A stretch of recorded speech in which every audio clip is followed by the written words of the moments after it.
अस्सलाम वालेकुम। आज हम बात करेंगे बजट के हवाले से कि बजट क्या होता है और टाइप्स ऑफ बजट क्या हैं इन टर्म्स ऑफ इकोनॉमिक्स, और पाकिस्तान का बजट 2020 और 21 उसके कुछ मेन पॉइंट्स डिस्कस करेंगे। पहले ये देखते हैं कि बजट होता क्या है।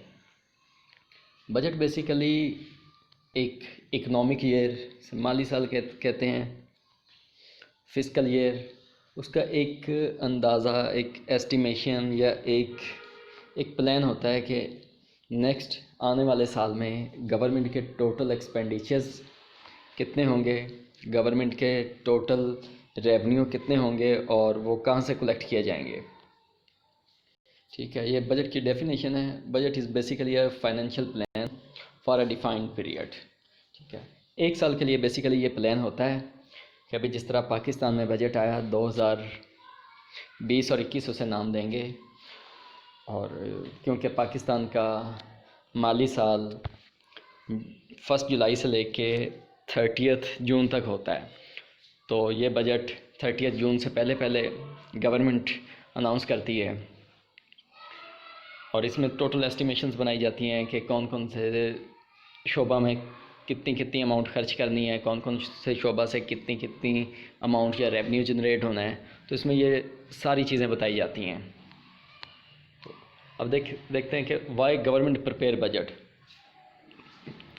गवर्नमेंट बजट क्यों बनाती है, इसकी ज़रूरत क्यों पेश आती है, या मेन ऑब्जेक्टिव्स क्या होते हैं। इसमें ये कुछ पॉइंट्स हैं कि गवर्नमेंट इन पॉइंट्स को मद्देनज़र रखते हुए अपना बजट बनाती है कि री एलोकेशन ऑफ रिसोर्सेज, कि रिसोर्सेज का अच्छा और बेहतर यूज़ करना। ठीक है, कि कुछ रिसोर्सेज मिसयूज़ हो रहे होते हैं, तो उन्हें अगले साल अच्छा यूज़, यानी कि एक इंस्टीट्यूट से निकाल के या किसी एक शोबे से निकाल के दूसरे शोबे में वो रिसोर्स यूज़ किए जाते हैं ताकि उनका बेस्ट और इफ़ेक्टिव यूज़ हो। Reducing income and wealth inequalities, और हर गवर्नमेंट का ये पर्पज़ होता है कि इनकम इनइक्वालिटीज़ कम की जाएँ। इनकम इनइक्वालिटीज़ का मतलब होता है कि जब गरीब और अमीर में बहुत ज़्यादा फ़र्क हो, कि गरीब लोग और उसके बाद गरीब लोग गरीबतर होते जाएं और अमीर लोग अमीरतर होते जाएं, उनकी इनकम्स में फ़र्क बढ़ता जाता है। तो इस फ़र्क को बेसिकली कम किया जाता है कि अमीर लोगों पे डिफरेंट किस्म के टैक्स लगा दिए जाएं, गरीब लोगों को सब्सिडीज़ दे दी जाएं, ताकि उनकी इनकम में फ़र्क थोड़ा कम आ जाए। इकनॉमिक स्टेबिलिटी, बिल्कुल ये भी बेसिक पर्पज़ है गवर्नमेंट के बजट का, कि इकनॉमिकली हर कंट्री को स्टेबल होना चाहिए, कि उसके एक नॉर्मल इकोनॉमिक ग्रोथ होना चाहिए, इन्फ्लेशन रेट एक नॉर्मल मिनिमम इन्फ्लेशन होना चाहिए। उसके बाद मैनेजमेंट ऑफ पब्लिक एंटरप्राइजेज़, मुख्तलिफ़ पब्लिक एंड प्राइवेट एंटरप्राइजेज़ जो हैं उनकी मैनेजमेंट होती है। मुख्तलिफ़ बिजनेसमैन जो हैं उन्हें सजेशंस दी जाती हैं, नए नए शोबे में इन्वेस्टमेंट की जाती है।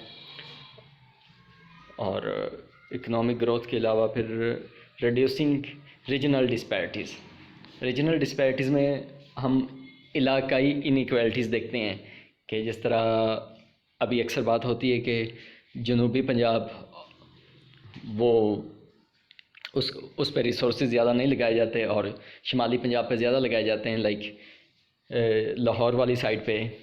ठीक है, ज़्यादा रिसोर्सेज इस्तेमाल किए जाते हैं, ये शहर या ये साइड तरक्की कर जाती है और जनूबी पंजाब का इतना ख्याल नहीं रखा जाता, वो तरक्की नहीं कर पाते। ठीक है, फिर इसके बाद पंजाब और बलूचिस्तान का अगर कंपैरिजन किया जाए तो पंजाब सूबा एक तरक्की याफ्ता सूबा कह सकते हैं एज़ कम्पेयर टू बलूचिस्तान। तो इसलिए ये बलूचिस्तान के लोगों की इनकम भी कम होगी, वहाँ पे एजुकेशन और दूसरी तालीम की सहूलियात भी बहुत कम होंगी, जो कि पंजाब में बहुत ज़्यादा हैं। तो इसलिए बजट में ये भी ख़ास ख्याल रखा जाता है रिड्यूसिंग रीजनल डिस्पैरिटीज़ का, कि इलाकों के दरमियान जो फ़र्क है उसे कम किया जाए। तो बेसिकली ये कुछ पर्पज़ हैं बजट बनाने के। इस वजह से ये गवर्नमेंट बजट बनाती है और फिर इस बजट पे पूरा साल अमल किया जाता है। अब कुछ अहम निकात देखते हैं जो पाकिस्तान में इस माली साल में 2020 और 21 में बजट बनाया गया, उसमें कुछ पॉइंट्स देखते हैं। टोटल एक्सपेंडिचर्स, तो इस बजट में 7,136 बिलियन रुपीज़ का ये बजट है कि टोटल जो गवर्नमेंट एक साल में अखराजात करेगी मुख्तलिफ़ शोबों में, वो 7,136 बिलियन हो गए। ये एक एस्टिमेट होता है। उसके बाद ये जो अमाउंट है, this size is 11% lower than the size of budget estimates 2019 and 20। ठीक है, 2019 और 20 में जो बजट बनाया गया था और इस साइज़ का एस्टिमेट किया गया था कि जो नेक्स्ट बजट आएगा वो इतना होगा, लेकिन ये उससे काफ़ी कम है। सो ये एक्सपेंडिचर साइड है।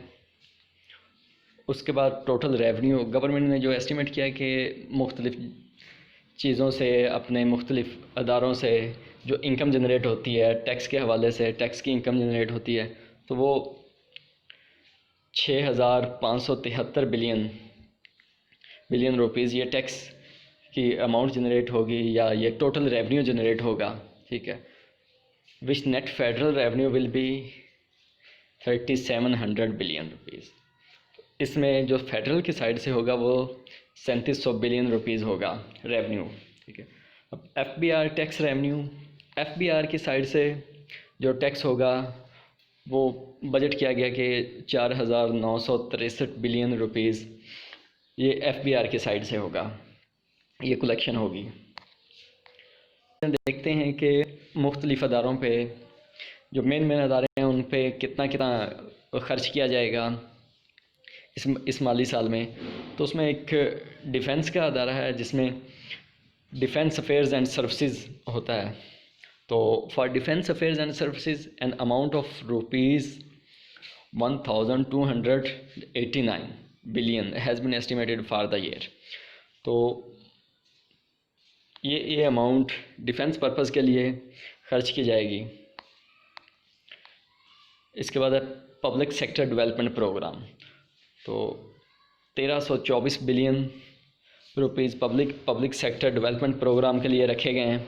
तो ये पब्लिक सेक्टर डेवलपमेंट प्रोग्राम पे खर्च होंगे। इसके भी आगे कैटेगरी बनाई गई है कि जो पब्लिक सेक्टर डेवलपमेंट में फेडरल को 650 बिलियन दिए जाएंगे और 676 बिलियन रुपीज़ जो हैं वो प्रोविंसेस को एलोकेट किए जाएंगे। ठीक है, इस बजट की अब एक और अहम बात यह है कि इसमें कोरोना रिलीफ शामिल किया जाएगा। बेसिकली इस बजट की दो अहम चीज़ें हैं। एक तो ये सारे का सारा बजट टैक्स फ्री है। इस बार बजट पे इस हुकूमत ने कोई टैक्स नहीं लगाया, कोई नया टैक्स, किसी भी चीज़ पे कोई नया टैक्स आयद नहीं किया गया।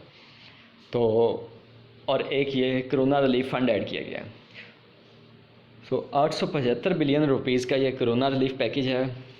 लेकिन ये 875 बिलियन के आगे डिफरेंट कैटेगरीज बनाई गई हैं, जिनमें 75 बिलियन रुपीज़ एलोकेट किए जाएंगे मेडिकल इक्विपमेंट्स में, प्रोटेक्टिव किट्स में और payments to the health workers. इसी तरह 150 बिलियन रुपीज़ हैं वो ये PM पनाहगाह के नाम पे जो प्रोग्राम चल रहा है उस पर ख़र्च किए जाएंगे। 200 बिलियन रुपीज़ ये डेली वर्कर्स जो हैं, डेली वर्कर एम्प्लॉयज़ जो अनएम्प्लॉयड हैं उन पे ख़र्च किए जाएंगे।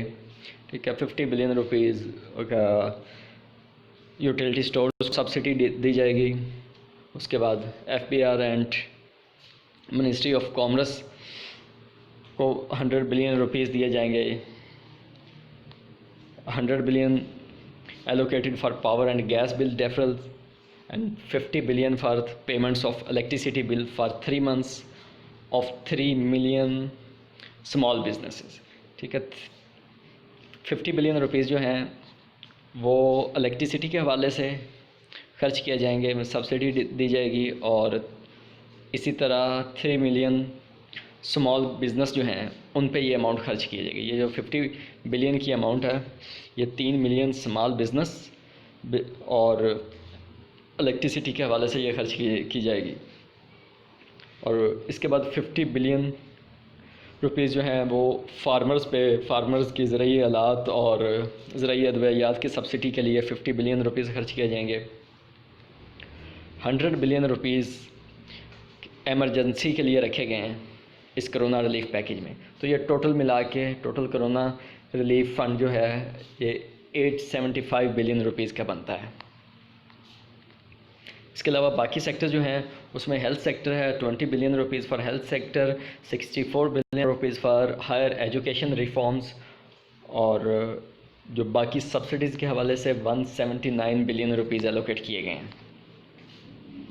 अब हम इन्फ्लेशन रेट की बात करते हैं तो गुज़श्ता साल में इन्फ्लेशन रेट 13% रहा।